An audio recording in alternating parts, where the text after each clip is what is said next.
आप सत्संग में आते हो तो यहाँ एक बाबूजी बनकर नहीं आवे, यहाँ एक दास बनकर आवे।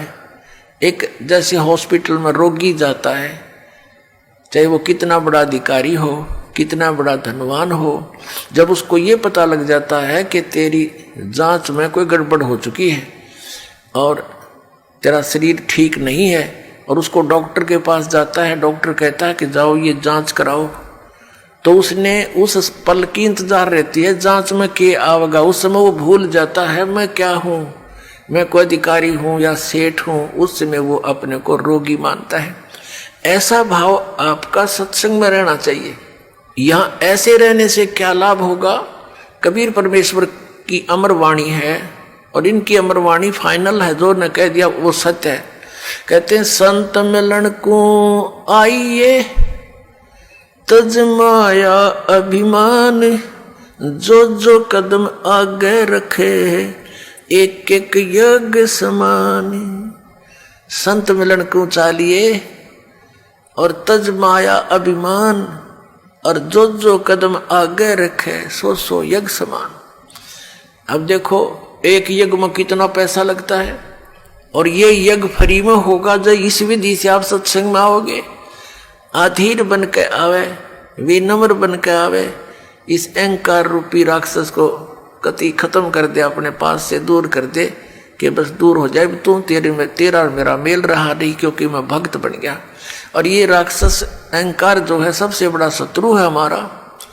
जैसे रावण ने भगवान शिव की भक्ति की, भक्ति इतनी की कोई कर नहीं सकता, शीश यहाँ से काट कर शीश चढ़ा दिया, 10 हाथ और सिर, और वापस प्राप्त हुए, लेकिन अहंकार नहीं गया। तो जैसी राहत भगवान शिव से मिलनी थी वह बिना प्राप्त हुई। उस अहंकार के कारण कुत्याली मौत मारा गया और राक्षस कहलाया। तो अभिमान बहुत बुरा है, भगवान और अभिमान का एक्सीडेंट है। नॉर्थ साउथ पोल समझ लो, ये कभी इकट्ठे नहीं हो सकते। तो इसे दुष्ट को फिर हम क्यों पालें? और क्या अभिमान इस जीव का 1 मिनट में फूक निकल जाएगा, 2 मिनट में फूक आवेंगे, गधे लौटेंगे इस राख पर जिसका अभिमान ठाए फिरे। अदरंग मार जा, मुंह से माखी बढ़े और लकड़े निकले, कहाँ की अभिमान इसका। तो इससे जो काम बनाना है वो बनाओ। और जैसे भी आप सत्संग में आते हो, जैसी जिससे कुछ हो सकता है सेवा की चेष्टा करने की, कोई बर्तन साफ कर ले, कि भोजन भंडारे में मदद करवावे, कि तब मैट बिछवावे। तो इस तरह की जो सेवा होती है, और बूढ़े बुजुर्ग बीमार यहाँ ज़्यादा आते हैं, उनको प्यार दे, सहयोग दे, उनकी मदद करे, तो इस तरह के से आपके पुण्य बढ़ेंगे। आत्मा में एक नम्रता आवेगी। और कबीर परमेश्वर जी के पास, मुनिंदर जी के पास विशेषकर दुखी दुखी ही आते थे, सुखी तो उनके पास जाते थे, उन नकलियाँ ऋषियों द्वारा। और क्योंकि वो तो महिमा के भूखे, अच्छा आदर दें, सेठ आ जाओ उसने न्यारी कुर्सी देंगे, और आ जाओ उसको अलग से कमरा देंगे, और फिर वो 10,000 रुपये दे दें, उसके गीत गाए जाएंगे। इसलिए वो वहाँ इसलिए जाते हैं सेठ, क्योंकि उनका मान होता है। और परमात्मा के दरबार में आते थे, उनको एक मैट पर बैठने के लिए आदेश था, चाहे कोई भी आवे। तो संत वही होते हैं। और वहाँ कोई आदर सत्कार नहीं था किसी का, और अनादर भी नहीं था किसी का, क्योंकि वहाँ विद्यार्थी टाइप में भगत होते हैं, और टीचर जो है वो आध्यात्मिक गुरु जो होता है वो आध्यात्मिक टीचर होता है। बूढ़े बुजुर्ग रोगी का की मदद करनी चाहिए, नफरत नहीं करें। कहते कुष्टी होवे संत बंदगी कीजिए, हो वैसा के विश्वास चरण चित दीजिए। परमात्मा सलाह देते हैं, हमें बताते हैं कि यदि भक्त का कोढ़ भी लगा हुआ, कुष्ठ रोग भी लगा हुआ हो, मक्खियां भिनक रही हो, उससे नफरत ना करना, उसकी मदद करना बल्कि जितनी हो सकती है।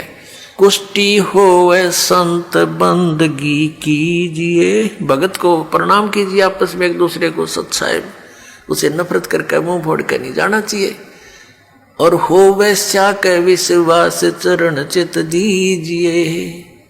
यदि किसी बहन कोई अपने क्रमवश गणिका भी बन गई है, वैसा भी वृत्ति कर रही है और वो सत्संग में आ जाती है, कहते हैं उससे भी नफरत ना करना, उसको भी साधु जानना। क्योंकि हम सभी ऐसे स्थान पर रह रहे हैं, ना जाने कब कौन के गलती कर बैठे, और हम क्या करते हैं, अपने दोषों को ना देखकर दूसरे को के थोड़े दोष को भी घना बनाकर नफरत करते हैं। यह भी हमारी अज्ञानता का ही कारण है।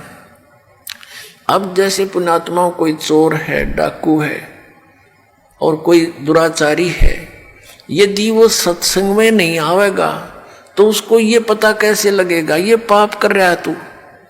जिस कर्म जिस क्षेत्र में वो रहता वो तो वो वहां उस माहौल में तो फंसा हुआ है, उसी से तो बिगड़ता ही जा रहा है। अब जैसे मैला कपड़ा हो गया तो वो जल के निकट नहीं आवेगा, साबुन प्रयोग नहीं होगा उस पर, तो वो मैल समाप्त कैसे होगा।